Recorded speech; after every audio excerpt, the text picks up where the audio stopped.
Hello, everyone. This is Adeel Rizvi, your friend, and I am co hosting this much awaited webinar about how you can make $100,000 through property investing in 2024. And I have this co hosted with me with Tu Dinh. Hi, Tu, how are you today? Hi, Adeel. I'm really good today. Looking forward to our conversation. It sounds very interesting. So it is possible. I agreed with Adeel that in 2024 the market is quite hot. 100,000 is quite achievable. So I am really excited to see what your insight is about the property market for the rest of the year. Beautiful, definitely. And just to introduce myself quickly, I am a property strategist and I help families create secure financial legacy for their kids for the next 10, 15, 20 years and even beyond. And two, would you like to quickly introduce us about what you do? Yeah, so I've always been in the finance industry since I've started working at the Commonwealth Bank at 19. I walked through the bank and I saw the finance office, and that's exactly where I've been. And then I worked my way up to in CBA as a lending specialist. And here I am doing finance, also helping people getting into their homes, using the equity to build their investment portfolio and helping businesses to expand their cash flow and also accumulating their commercial assets. Beautiful, beautiful. So we're That's really amazing. doing a lot of things almost the same, aren't we, Adeel? We are both very much closely related in what we do.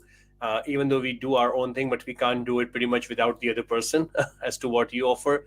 So I Yeah. definitely need your help along the way too.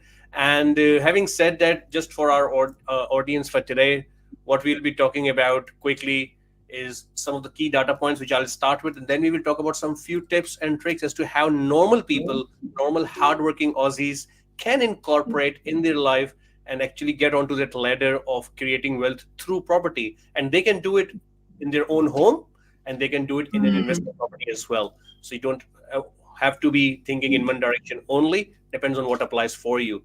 None of the content, I just wanted to give a disclaimer, none of the content we share in this webinar is a financial advice. Make sure you take your personal circumstances in perspective before acting on any advice, and also yeah, seek independent professional advice.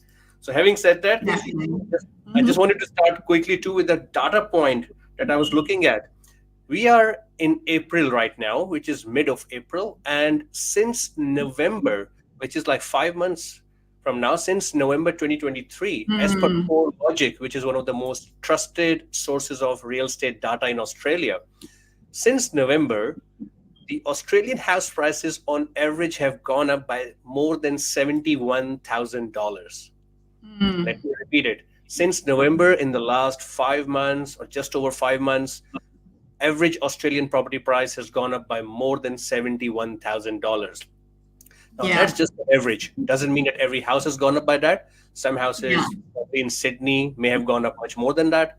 Some other areas like Adelaide, Brisbane, Perth, the property prices may not have gone up by 71,000, depending on where the starting point was. But that still is a very critical number. What are your thoughts about mm, that? totally agree. I think the statistics from the Australian Bureau of Statistics and also CoreLogic and a lot of comments about the from the Economist, stating that the market is still really buoyant, especially in November when things normally start to slow down during Christmas. It just does the reverse a deal. It And does. I realized, yeah, well, I realized that with the auctions clearing every week and it's increasing, and some weeks it's just, we're talking about more than 2,000 clearance. So there's a huge market out there. People are still investing because they see the value in investments. And, you probably have been investing for a long time, and I also invest. And I think property market is one of the best way to lead us to financial freedom. It is, it is. And Nomika, thanks for your comment. Yeah, it's a very significant amount, as you mentioned. And we just Mm, want to dissect further as to how you guys can take advantage of that. So there are some of the key areas, like I've been a borderless investor for several years now. Tu has been investing as well in residential and commercial. mm, So based yeah, on our experiences, we can share some of the tips for you guys as to how you can leverage this market and make like 100 grand easily in the next 8 months, because we only have 8 months remaining in 2024 now. So one of the key things that I can think of is people try to always time the market, and they try to follow the median, they try to follow mm, the news articles, they try to follow what their friends and their brother-in-law has done in the last 2 3 5 years, and they try to follow their advice. Now there's nothing harm in taking advice from people, but there are two things you need to consider. One thing, that if you take advice from someone who did something 5 years ago, then their advice is already outdated, because Australian property market moves very very swiftly. Secondly, mm. people you're taking advice from may not be the experts. So they may have bought one or two or even three properties, but that does not make them an expert at real estate. So please be careful as to who you seek your advice from, because everyone shares their personal experience. Now, if someone's personal experience is coming from two or three purchases versus a professional whose personal experience and professional experience comes from 60, 70, 80 purchases. So that is, there's Absolutely. about it. What are your Yeah. thoughts about it? Would you like to add something to it? Yeah, well, as you know, there are places that you can get a report to show what an average property, what a property would be worth. Um, and times have changed because that statistics don't keep up to date. And you know, sometimes there is a huge difference between that the report could show 800 and the buyer's thinking, okay, if that's worth 800, that's what I'm going to go for. But then they realize that there are people buying it for about 1 million. So it's so different now in this era after the COVID. And I totally agree with you, Adeel, is that it is best to seek professional advice, talk to somebody that knows what they're talking about, Yep. especially these people are on the ball. It's like a stockbroker, really. You're watching the market all the time. You know what's going on in the market. Yep. It's not like time in and then you take a break for about a month or something. You're on it all the time. So yes, be very careful who you seek the advice from. And don't talk to your friends, because you know they might buy a property that they think that's worth that they have been doing well. Doesn't mean that the next property they're buying is going to be the same. So absolutely take the advice from the expert, or do a lot of research and know where to get your resources from. Um, but, Exactly. Sorry guys for the but bit a of a glitch at deal. my end. But yeah, Mm, other thing I was thinking of in my mind too was people get really stressed about high cost of living, which is true. The cost of living has gone up, the interest rates have gone up. What would be your take for people who are looking to consider buying property but are still unsure how they can prepare themselves? Quickly, if you want to share in like 1 minute, what they can do to actually get ready for it. Whether or not they buy something is a separate question, but whether or not they're even ready for it, what can a common man do? yeah, I get a lot of that. The restrictions and the policy from the banks are quite strict these days, because the interest rate is where it's sitting as from, it's 7% at the moment, as from 2%. But people are quite asset rich at the moment, and during that time, I think there's a lot of spending going on. So, in the last 12 months, I actually do feel that they are slowing down. You can see that the restaurants are getting quieter, the takeaway are getting quieter. People are actually preparing their lunch again, and maybe just skip a coffee on their way to work or something. But what we normally do is get their pay slips. I have discussions with them initially, and then Yep. I get their financial position, work out what the maximum lending that they could do. Then we get an approval in place, and then they can go and find a property. That's the best way we can do it. If Yep. I haven't had a lot of problems with customers coming to me saying that I'm really stressed with the repayments. That hasn't happened at all. I wouldn't say at all, but the percentage in comparison to the portfolio that I've got is so small that it's not even worth mentioning. So I think Yep. people are managing it at 7%. And you think about it, we only had the interest rates at 2 or 3% for a very short time. It wasn't a long time. And Yep. before that, we're always sitting at about 5 to 7%. So that is the ongoing interest rate, you know. So It will be. It I will don't, be. Yes. yeah, yeah. And one thing I just, if you don't mind, if I would like to add one thing over here, which I actually share with my clients when I'm talking to the cash flow scenarios. Mm, Everyone wants to get rich through property. That's a no-brainer. But what I tell my clients is, if you're looking to put money into real estate, you need to have your cash flow sorted out for the next 2 years. So yeah, what does that mean? In simple words, if you're looking to buy a property and considering what your mortgage repayments would look like versus your council rates versus how much income you'll be making from the rental income. And now, if there's a difference, which there is in most parts of the country right now, there has to be something out of pocket. But if you can fork out an extra, let's say $200 or $300 every single week, which allows you to make extra 50 grand to 100 grand on your investment in the next that's 12 right. months. So Mm, essentially what you're doing is you're paying like extra 10 grand, 15 grand from your pocket. And if you can afford to do that for 2 year period, if you buy in the right location, if you buy in the next growth location, your property will definitely help you make anywhere between 100 to 200 grand.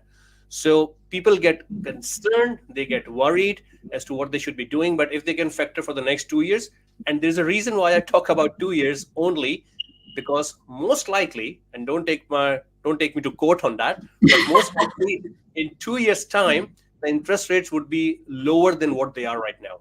Now, how yeah, much lower they would be, no one knows that. But we don't know. Yeah, exactly, but they won't be 7% anymore. They will be probably around 6%, maybe 5.5. We can't really confirm that. But if you can plan for the worst and understand how much cash flow is going out for the next 2 years from your pocket, interest may start going down in 6 months' time, in 12 months' time. You don't know. So you're yeah, always better off and you're always ahead and making money versus the that's attitude that yeah. people don't want to buy now. Oh, I would wait because the property prices would go down, the interest rates would go down, and then I will jump in the market. Guess what? There's enough competition already happening. And as per the CoreLogic Mm, data we shared in the beginning, property prices in the last 5 months have gone up by $71,000 on average. So once absolutely, yeah. if you want to Don't wait, wait. yeah, Don't if you want wait. to wait for interest Don't rates to wait. go down, But that is essentially a what great you're, tip. Yeah, that is a great yeah, tip in reducing your expenses or expediting repaying your home loan off. You'll be surprised how fast your loan would be reduced by just adding $200 into the home loan per month or per week. Or it's achievable, and the more equity you have, the better it is. You can get into the market and buy another investment property. But as soon as you're in the position, a deal, like you said, look for the 2 years if it's work towards it, and as soon as you're ready for the market, let's just jump into it. Don't wait. We're exactly. not going to sit there and go, the market's going to burst. We're going to have a recession. No one Yep. knows. Even the expert don't know. They've been forecasting for the last 10 years that Sydney's going to have a bubble burst. Well, it hasn't happened yet. All it's just going is stronger and stronger. But what It I'm is. really interested in today from you, Adeel, is obviously buying in the high growth area is the way Yep. to go. Yep. Now, if the investment grows for you in the next couple of years, I'm just wondering if you can give us a little bit of insight. You don't have to give us all your secrets, but what area do you think for the next couple of years is the way to go? No, that's a very valid question, and I'm more than happy to share my secrets. Uh, it is based on a lot of data research that we do in house, but I will first quickly talk about what factors we look at and what factors you can look at as well to figure out what are the next high growth locations. First of all, you need to understand that you are buying in a diverse economic area. What that means is that wherever you are buying, it should have multiple job opportunities over there. So whoever will rent out your property have multiple job opportunities. So please don't look at buying in mining towns. Don't try to buy in an area which has grown up just because of agriculture. Because guess what? If there's a flood Mm, or a drought, suddenly the agriculture market goes down and your property prices start slumping down. That's where you don't have to buy. So stay away from mining towns, stay away from areas where there's only one or two different economic forces working.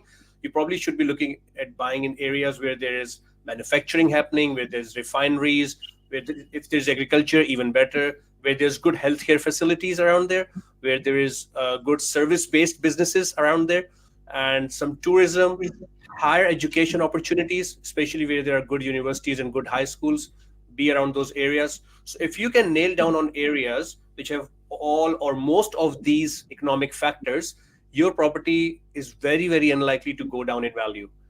The second tip I can give to people is always try to buy in areas where the future supply of properties is going to stay lower than the future demand.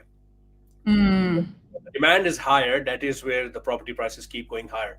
Now, I will give you an example of Perth. A lot of people are flocking to Perth right now. A lot of investments are happening in Perth. A lot of interstate migration is happening in Perth. But Mm. interstate migration is not the only thing because which the property prices are going up. There's another phenomena. The supply is really short. They don't have enough supply. And that will take years to catch up, to come to close to that demand. So for the next few Mm. years, Perth definitely is the place to be. They have diversified their economy quite a lot. Brisbane is also the place. I can tell you some areas in Perth, especially north of river, like Clarkson, uh, is a very good area. We have been buying over there. Some of those other areas, like we have bought in Beachboro, they have done really well. Some previously bought areas were Rockingham Council towards the south. They have done amazingly well in the last 2 years. Now they're pretty much at the peak of the market, so you try to avoid those areas. But Clarkson, Mariwa, still good areas to buy in. A lot of people are going in Yanchep towards the north, so that's also a good Yeah. area. If you come to Brisbane, there are some good areas around Strathpine region. I know there's some social housing, Mm. but social housing has nothing to do Yeah. with growth. So as long as you can stay away from a social housing neighbor Yeah. or social housing complex, you should be fine. Your capital growth will not be affected by that. So those Wow. are some of these areas I can think of. There are some areas in Townsville Council as well, up in northern Queensland, in Mackay as well. But you need to be really careful with Townsville and Mackay because most of those regions actually flood, and most of those regions are Mm. impacted by cyclones. So your Yeah, a lot of insurances go up, your storms and premiums go up yeah. as well. So wherever you Yeah. buy, you need to understand the local demographics as well. So yeah, three things I would say: diverse economy, higher future demand as compared to future supply, and knowing the local demographics as to where you are buying. That is very, very important, which of course we do with Yeah. our clients because we have local team. But these are some of the tips I can share with people. There you go, people. The expert is talking. Obviously, there's a lot of tools and resources that you use to be able to identify all these areas. I'm really impressed with a little bit of information that you shared there. I'm sure you've got a lot in your pocket there, Adeel. Um, I have a lot of pre-approvals at the moment, and they're trying to get into the market. And I know that they're hesitant because, well, this is probably their first investment property, and they've paid off their house wanting to get an investment property, so they are in quite a good financial position. But they keep losing out on the properties because they're not offering the right price. So I have, a buyer's agent have been around for a while, and I've heard amazing things that they have helped their clients, and the ones that have used them is quite impressed with all the services. But the ones that haven't used buyer's agent are actually still so skeptical, as in they don't know whether the fees are worth the service.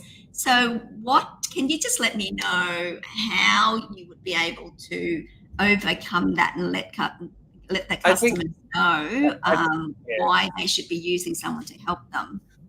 I would say whenever you're trying to use someone, just ask them the question what they have done before. What are the numbers on the board? What have they done for themselves? That's very important.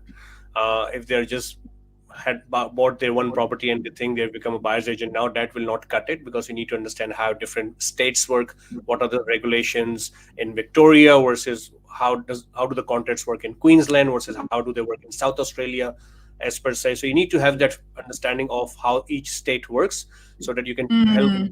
work in the best interest of your client and what they've done for themselves, and what is their process actually to find those uh, right deals for you. And I'm not saying that you should go and start using a buyer's agent. You can do it on your own.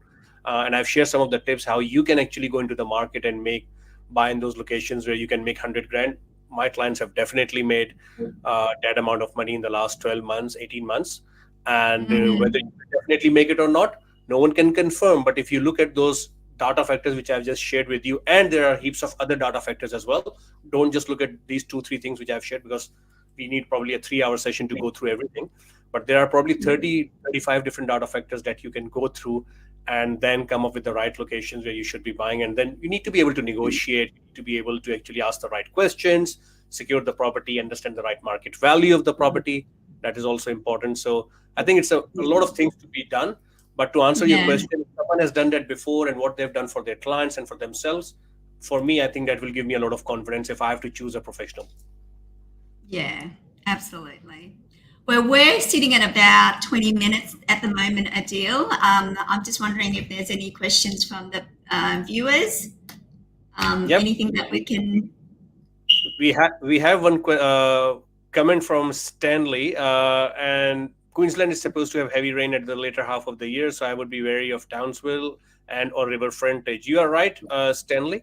There are areas in Townsville where which have exposure to river, and to confirm whether you are exposed to that or not, what you can check for is the terrain, the local terrain, how high the local terrain of that property is that you're looking to buy as compared to the river, how far it is from the river, and in which direction the water flows. So if you know some of Mm, these things, you can probably buy like 200 meters away from the river, and your house may still not be flooded because you have done your due diligence. So if you know mm. how if the house is high enough from the river and far away to be in a safe zone, I think you can definitely buy, and you will not have issues in heavy rains. But you're right, this is something very important to be considered. Yeah. Well, Townsville has been doing quite well in the last. Their market has been very stable for the last 10 years or so, but they've taken off, and I think they actually slowed down a little bit at the moment. It does. Yeah, it is. But there are still some areas like when we were buying in we have been buying in Townsville for 18 months, 24 months now. And they were like good 20, 25 suburbs, which were really good to buy. But Mm, most of them have peaked now. So we still have 5 to 7 suburbs to go. And that is what the next question is from Stanley again. Thank you, Stanley, for your participation. I really appreciate you chipping in. And the question is, do you talk about selling the properties in the areas that have peaked and then buy in the areas that will rise in future? Now that is completely personal to you, Stanley, I would say. For some, because you have to factor in few things over here. One thing is your selling cost. uh, there is mm, always a selling cost associated, which is typically around 3 to 4% of the property price, because you have to consider the real estate agent fee, you have to consider the staging, the advertising, and other stuff. Also, you have to make sure that how does that align with your personal investment goals. So if it aligns with your goals, if you're ready to buy that next property, it also needs to align with your financial situation right now, with your borrowing. So that's where you have to speak to someone like Tu to make sure that, like I Someone had a sick. client I had a client who had 6 properties, and I was having a chat with them last week. And when we went through their numbers, even if they could have sold 2 of their properties, now because they bought those properties when the interest rates were like 2%, then they bought one last year, Mm, it was like 5%. Now, even if they sell 2 of those 6 properties, their borrowing doesn't go up. So in this case, and those 2 properties were giving good cash flow as well. So we suggested to them that you probably stick with them for a while, probably increase your equity more, probably do a bit more repayments if you can, or probably just wait out a mm, little. A lot of people don't consider increasing their income as well. So if somehow you can increase your income even by 10 grand a year, I know it sounds difficult, it cannot be easy for everyone, but even increasing your income by 10 grand a year significantly impacts your borrowing power. It just improves it a lot. So if yeah. you can find ways of doing that, then definitely, Stanley, that's where the decision would come whether you have to sell something or not. I hope I have answered your question. So Stanley also, what I find is a lot of customers would come to me and they would have car loans. I mean, if your aim is to purchase an investment property or to acquire an asset, you need to reduce all those loans. I mean, you come along and you have two car loans, personal loan, credit cards, that just kills the deal because all those loans are assessed over a very short term. So say for example, if you borrowed for a car for 50,000, that's about $800 or to $1,000 a month. And $1,000 a month, if you put that into a home loan over 30 years, that makes a huge difference. So your clean book, get where you are, where you don't have to pay, you don't have to borrow for cars, you don't have a personal loan, your credit card is at a minimum. You don't go to every bank and get a credit card and don't use it. Even if you don't use it, the bank still assess that. So yeah, Yep. once you get into the market, just get all that clean up. Exactly. Also, what you can explore, Stanley, is if I'm not sure if that's the option for you, but if you can probably look at if the land size is big enough, and that's what we always propose to people to buy houses with big lands. If you can add a secondary dwelling onto it, if you can add a granny flat, if you can increase your cash Mm, flow that way, because probably that will require a loan of 150 to $200,000, which is still small as compared to buying a new property, and you can still retain your property and you can add more cash flow to it. So that is yeah, one thing I would also consider. And loan consolidation, yeah, that is also an option. You mentioned about loan consolidation, that can also help you bump up your borrowing capacity. So again, speak to the right broker, and that is where you can get so many different options as to how you can really work around these scenarios, because options are available. You just need to speak to the right people. yeah. So a couple of years ago, Adeel, I think maybe going back to 10 years ago, people were talking about negative gearing so that they can reduce their tax. But these days, everyone's talking about positive gearing, aren't they? They are, and that is very true, because what negative gearing does is and you brought a very important point. I know we are Mm, taking questions right now, but I can quickly answer that one. Negative gearing, even though it helps you save on tax, but essentially what you're doing is you're making yourself poor and telling that ATO that I'm poor, so I don't want to pay tax. That is how I look at negative gearing. And again, I'm not saying that you should mm, start following my advice, but if you're negatively geared on a property in terms of cash flow, and once you go to the bank to get more loan for your next property, it's very difficult to get that loan because your yeah. rental income from your previous property is not supporting the outgoing expenses completely. You're still paying something out of pocket.